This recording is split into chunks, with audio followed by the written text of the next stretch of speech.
So geography is everywhere. And no matter where you go to in the world, you surely have land, air, and water.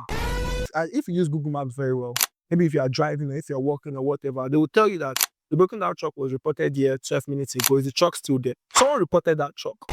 Now, Google Earth is more advanced than Google Maps. For example, this building that we're in, with Google Earth, you can see a live image of this building. Getting a live image of this particular building at this particular point in time is possible, but it cannot be possible to you. It's like, for example, now, this place is whatever number, whatever street. It is a particular value that has been given to this building. The slight issue that might exist with this number being given to this building is that there might be somewhere else, somewhere where there's this particular street with the name, with the same number and the same everything. But the thing with coordinates and southwest and southeast is that there's only going to be one place that is that location. What are coordinates?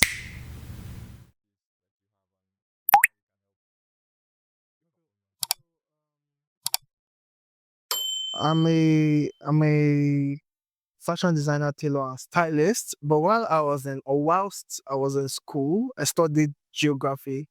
And the unique thing about geography as a social science is that it sort of talks into certain elements and the interaction with humans on our everyday life. So geography is one of those subjects. Every social science subject is talking about human interactions with certain variables. Yeah, like economics and you understand. Economics is talking about sort of like the finances and the commerce of a place and its interactions with humans and what these processes come up with. Philosophy is talking about psychology rather. It's talking about, mental interaction and all of that. Social works. All of these things are just talking about human interactions with a particular variable or the other. In the average mind of a person, we see geography as a subject we learned in secondary school. And it's one of those things that after secondary school, it doesn't really come up in conversation. The use and the utility of the knowledge doesn't come up at all. What are the things you can remind us of, or that we see, but it goes over our head that this is geography? Okay, so geography looks to answer 5 major questions: the what, the where, the why, the how, and the when. And those 5 questions are the most important questions when it comes to inquisitions. Now, while we're talking to forgotten his name, the data analyst expert and all of that, he was talking about data. These questions are how you can get your data. And if you understand me, if you're trying to study a particular phenomenon, if you're trying to study a particular process, you need to know what's the process you're studying. For example, let's say I'm studying birth rates in a particular area. That's the process. Now, where am I studying birth rates? Birth rates in Ojodu LCDA. You understand? Yeah. Then how does birth rate occur in Ojodu LCDA? I don't know if you understand. Like, what's the form of birth? How does it occur? Now, from these birth rates and getting all of this data, you can now answer several questions like mortality rates, child mortality rates, and then now look into the efficiency of the medicine of a place, of the healthcare of a place. No, it's medicine. I don't know if you understand. So geography is everywhere. It's like I said, social sciences is talking about human interactions with certain elements. And no matter where you go to in the world, you surely have land, air, and water. I don't know if you understand. So that's basically what geography is: the atmosphere, the hydrosphere, the lithosphere. I don't know if you understand. Yeah, and our interaction with our interactions with all of these spheres and what these interactions, the processes that the birth. What does it now create? Yes, what these processes create. So, with utility, we are talking the other day and we are talking about how the knowledge of geography can help you decide the, perfect locations for certain things based on your knowledge of the environment. It could be the atmosphere, it could be the topography, but it could also be the environment and the things that are physically around, like urban planning, urban and individual planning. How does that expatiate on how it does that? So there are 3 aspects of geography, if I remember right. There's physical geography, there is human geography, and there's the technical geography. Now, physical geography is talking about physical processes such as climate, hydrology, um, uh, Rain, erosion, geomorphology, erosion, all of those things, blah, blah, blah. the big technical terms. But are you talking about like things like rain, erosion? Yes, things that occur naturally, that occur physically, that you can see, that you can touch, processes like that. Yeah. Understand? Erosion, volcano eruption, all of those things. Then when you now go into human geography, you're talking about processes that you might not be able to see, that might not be able to define or touch. Like, for example, transportation. Transportation, you can see transportation happening, but transportation is a process that is somewhat abstract in a way or another. I don't know if you understand what I'm saying, but transportation is even an human-made process. I don't know if you understand. The process of transportation is man-made. It is not a natural occurring process. Natural occurring processes are processes that don't even need humans to function. Like rain, whether human beings are there or not, rain will fall, sun will shine. I don't know if you understand. But when you now start to put the human effect on things, now we met land. Whenever human started to exist, there was land. We thought, what could we do with this land? We started farming. Farming is an human process. I don't know if you understand. Yeah. From farming, we moved to we started having migration. I don't know if you understand. People started moving from one place to another, and then you now have to start moving goods and services and even humans from this place to the other place. How transportation started. I don't know if you understand. So that's the human geography aspect. Then you have the technical geography. The technical geography is what some people are mostly familiar with. It deals with map reading, digitizing of maps, all of that. Now, when it comes to situating a particular building or a particular process in a particular location, that's what technical geography can help with. Like, for example, now, when you look at the basics of economics, no, of production, sorry, when you want to go for production, there are certain variables that you need to look at. I don't know if you understand. Your closeness to your raw material, your closeness to labor, your closeness to your final consumer, and your market, your closeness to market. So now geography in a way can study certain variables and create key elements for these variables and tell you that, okay, if you are looking for a place that is closest to your raw materials, closest to your labor, closest to your markets, this is the prime location for you based on what you want to produce. I don't know if you understand what I'm saying. So it sort of like creates the data analyst was saying, it creates data for you to plan, for you to decide on what you want to do. It's called geography and planning. I don't know if you understand. So it helps gives you information for you to plan, for you to do things that you need to do. The everyday Google Maps that we use is based on technical geography. Based on basic geography. It's based on remote sensing. We've been able to capture the Earth efficiently to an extent that if you are in XYZ place, you now have data about that place. It is not data that just appeared out of nowhere. It is because someone has captured that data. If you are using your Google Maps, sometimes you would see a particular feature that comes up that says a broken down truck was reported in this place 12 minutes ago. Is the truck still there? I don't know if you understand. You might see, if you use Google Maps very well, maybe if you are driving or if you're walking or whatever, they will tell you that the broken down truck was reported here 12 minutes ago. Is the truck still there? Someone reported that truck. You understand? That's data that has been imputed. I don't know if you get. That's a very impressive feature because this way you don't need staff of a certain company to come and collect data and look for it. Yes, that's will help each other. That's what people do. Understand? Now, even it has gotten so advanced that if there are certain places, maybe there are certain roads that have that at a particular time they will be locked. You understand? There are features that allows you to put this information into the database, into Google Maps, into whatever maps feature you are using. I don't know if you understand. But what they would do is that they won't put it off as something they're certain about. We'll put it as a suggestion. Likelihood for this place to not be available. I don't know if you understand. Yeah. So find alternative routes, advice. But they're not going to put it that it's going to be closed because they themselves they've not ascertained that it's going to be closed. I don't know if you understand what I'm saying. So geography is all around us. If you look by your left, if you look by your right. Is there this thing that you said that opened my eye to something? Is there any feature that you think in the navigation apps we use that we probably are overlooking or don't know about? Because for certain people like myself, I only use Google Maps to find my way somewhere. The surveys and the other things do not really appeal to. I mean, it's if you there's Google Earth. Now Google Earth is more advanced than Google Maps. Google Earth, for example, this building that we're in with Google Earth, if you know the precise number and location of this building, longitude and latitude wise, you can see an image of this building. I don't know if you understand. Right now, a live image of this building. Oh, you can see it. Yes. Google Earth is live. Yes. It's live feed basically Yeah. of the world. Yes. So it can give you a live image of this building right now. Let me understand it. If I leave this door, Google, when I go outside and I Google Earth myself, I would see. Yes, but you might not see yourself like.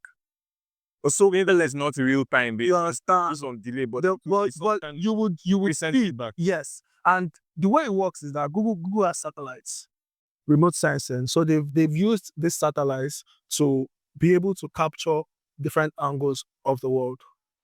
I don't know if you understand. As far as, like I said, you know the location of these places, but obviously, the accuracy and the efficiency of it differs from there are places that you cannot have access to. Could that be because these satellites are in orbit, and because they are in orbit, they are taking captures in time, but then the world is spinning. So maybe the capture that was taken of this place by the satellite that was taking that capture took it 5 minutes ago. I will spin. So if I use Google Earth, I will get something recent, but I will get the one that was taken by the last satellite that took it, which is like 5 minutes. It's not necessarily that. It is more of data is expensive. I don't understand. Data on its own. I'm not talking about like mobile data and the data that would run on phone. Data, information is expensive. Companies, institutions. I don't know if you've seen this thing about how does Google make money? Google itself, most of Google's services are free. Google Map is free. Google itself, the what they call this thing, the search engine is free. How do they make money? They make money by selling data of certain Of users to certain companies. I don't know if you understand. So this data that they're selling to these companies is obviously useful to these companies. That's why they are getting it. What I'm trying to say is like, if getting a live image of this particular building at this particular point in time is possible, but it cannot be possible to you. I don't know if you understand me. It cannot be possible to you because you don't have the finances, you don't have the access to such data. Yeah. I don't know if you understand. Not the clearance. You don't have the access to it, basically. Understand? But it is possible. It's possible for you to get a live image, to the second live image, accurate image of this place. How to say to the future? No. The future is obviously not possible. But like to the like they are seeing it as it's happening. Yeah. But obviously it can't be accessible to everybody. It is now for like a specialized. I don't know if you get what I mean. Yeah. That's amazing. So you said something about if I have the coordinates.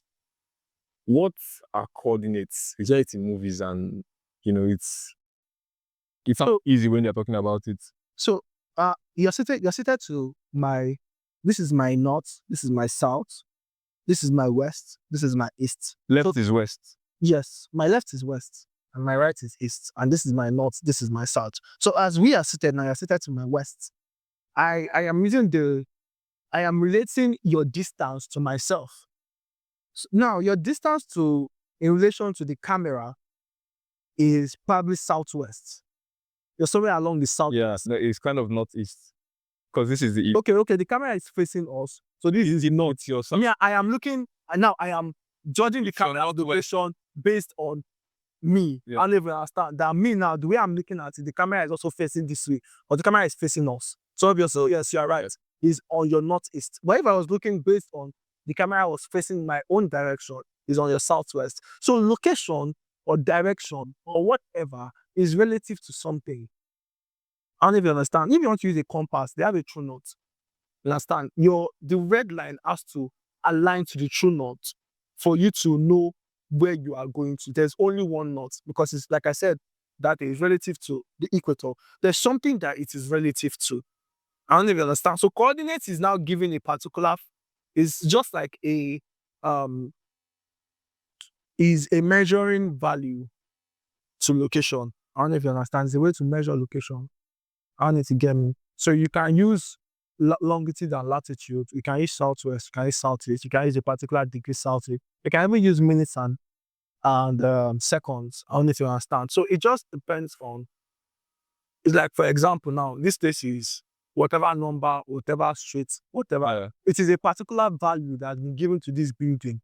I don't know if you understand. In it, okay, go. So the slight issue that might exist with this number being given to this building is that there might be somewhere, especially in this Lagos, where there's this particular street With the name. with the same number and the same everything. It's a different, it might even be several kilometers away, several miles away. I don't know if you understand. But the thing with longitude and latitude and coordinates and southwest and southeast is that there's only going to be one place that is that location that has that value. You're not going to find another place with that value. I don't know if you understand me. So it is, location is always relative. I don't know if you understand. So coordinates just try to measure. There are different it's like when I was telling you about time. Time to that different time, what's it called now? Time zones. I don't know if you understand. There's GMT, there's IST. So depending on what you're using, depending on the location you're in, you will now have GMT +1, GMT -1, GMT +2, GMT, all of that. The reason why you have to have that particular sort of like unifier is that it just makes sense to calculate time from that. So I want us to calculate the coordinates as it is. Describe it from the perspective of, let me try and describe coordinates, see if this makes sense as a basic definition. So a coordinate is the latitude and the longitude. It doesn't have to be latitude and longitude. But does that qualify as well? Yes, they are different. So it qualifies as well. Yes. I just want to get one idea that one person can grasp and say, okay, let it be the little they know. Yeah. You understand? So it could be, the coordinate of a place could be the longitude and latitude of a place, which is relative to the equator, right? So in relation to the equator, longitude and latitude of a place in relation to the equator. All right. So how do we use the coordinates of a place to find it? Say you don't have any apps now, you have a compass. Now you have to change that. Using a compass is very dicey because a compass only has how many? It goes 360, and then the angles are very, very, very limited. So the readings are from what, 0 to 360? Yes. Okay. So it goes 0, 90, 180, 270, 360. You understand? So now that those angles too are also north, east, south, and west. I don't know if you understand. So if you're not saying a particular degree, if you say, for example, if you say anything from 0 to 90 degree, you already know that it's within northeast. I don't know if you understand. But because of the limit, how would I put it? Is it limitless or what's the word? Or using a compass is very limited. Okay. And you have to be very, very, very, very, very technically astounded to be able to read it. Assuming that a compass is, I'm saying assuming, that's what you just said. It has a red line that should be on true north, right? Whenever I'm making a reading or trying to get something accurate. And then it is reading round to 360 degrees.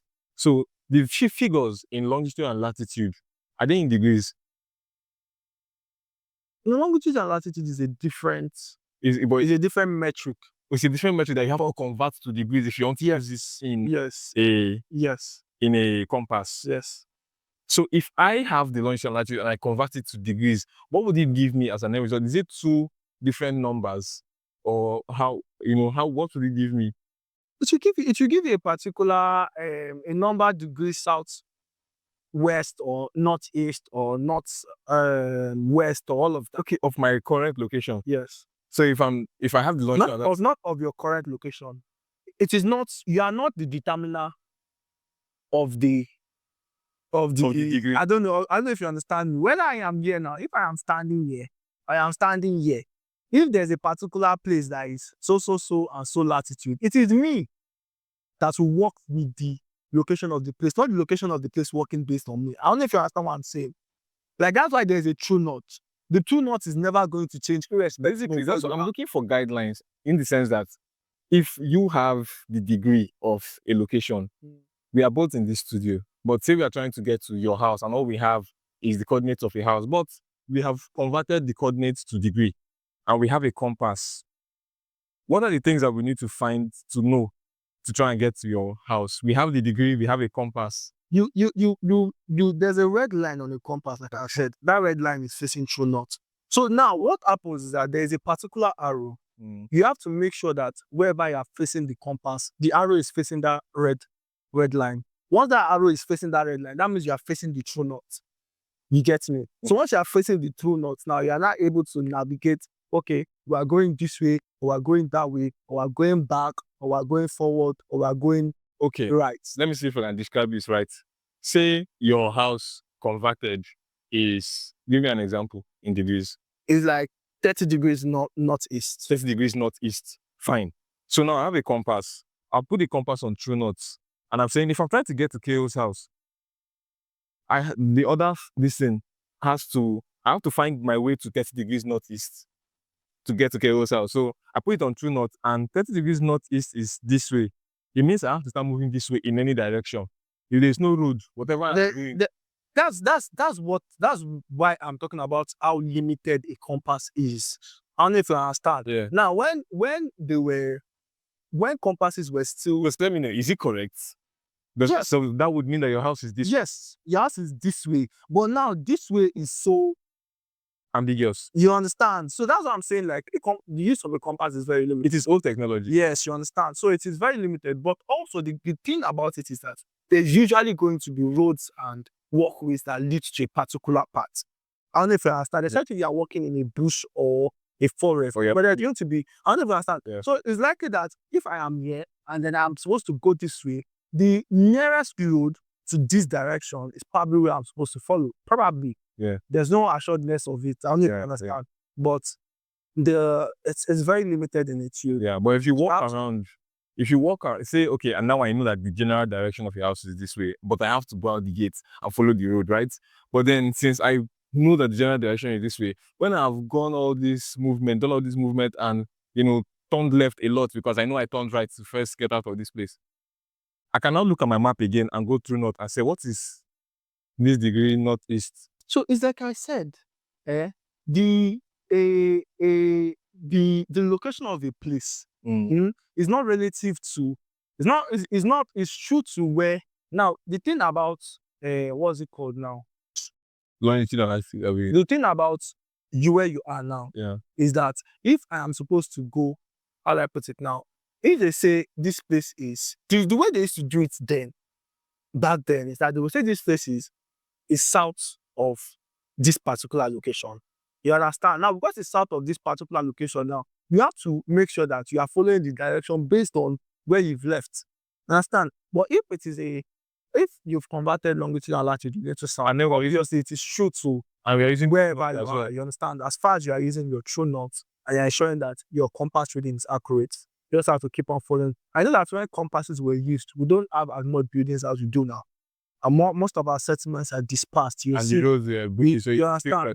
You will see like maybe a particular settlement here, and then before you see the next town, you are walking like several miles or traveling several miles. You understand? So it's different from when you have so many houses everywhere. I don't know if you understand. So now, if somewhere is like, for example, to my northeast, you understand, I'm just supposed to just go straight like this. Yeah. But because of the several boundaries, several blockades that I have, I cannot be satisfied until I found my way to your house using the compass. Okay. So just give me a straight answer. If I find my way around and I find my way somewhere and I say, let me just turn left a couple times because when I was first here, and I set it back to true north and I have that degree, if I'm not at your house yet, if I follow that, if I say that I enter on that street now, if I follow that degree again, say 35 degrees northeast or southwest, as you said, I could still continue following that road, right? And if I find myself the other way, once I set it true north, I'm like, wait, I'm off. That 35 degrees now is facing, it will show me that, oh, it's facing another way. Yeah, it's facing another way. So you have to follow that way, even if... So if I was here now, and my true north is, for example, my north, you understand, is my true north now. If I move to, let's say, this angle, my true north can change. my true north can come a little bit to a little bit. I don't know if you understand. Like it might not be a serious change. Understand, but it's a change regardless. And that slight change now can, because as you're moving forward, you get. I know you're not moving in a straight line. Except if you're moving in the straight. If you tilt one angle, draw a straight line here and put another one off at an angle of 0.5. The farther it goes, the farther it's so you lost in front by far. You should like that's why the readings have to be accurate. Is that fair? That's how they land spaceships and things like that and take things to the moon, because they calculate coordinates. Well, that one is now going to astrophysics. But then they use that kind of technology and calculation. I mean, it's obviously, there's a particular line of thoughts that says that the future does not exist. All that exists is the past and the present. Do you know why? Because anything can happen in the future. We don't know what the future holds. So we cannot quantify something that hasn't happened yet. I don't know if you understand. Yeah. The only thing we can quantify is the past and what is happening right now. Okay. And those are the two variables that we can use to determine or give a clue or an insight onto what is going to happen in the future, or to make readings, or to make projections, or to plan, like I said, which is why data is very, very, very important. So, what do you know about how maps are formed? And I don't mean Google Maps. I mean the olden day maps. What do you know about how they managed to get such things done when there was no satellite technology? You know, like anything else. Like anything else that was recorded, people went to certain places and recorded images and information about the place. They are cartographers. Those are people that make maps. That's their name, cartographers. Now, cartographers know how to make maps. They know how to measure distance. They know how to draw a particular location, how to do all of that, how to do the curves, how to do the contours, Scale it, all of that. scale it down. You understand? So these cartographers have existed throughout time. It didn't just start yesterday. Did an old professional. Could I find a cartographer today? Yes, no, definitely. I'd like to be a cartographer.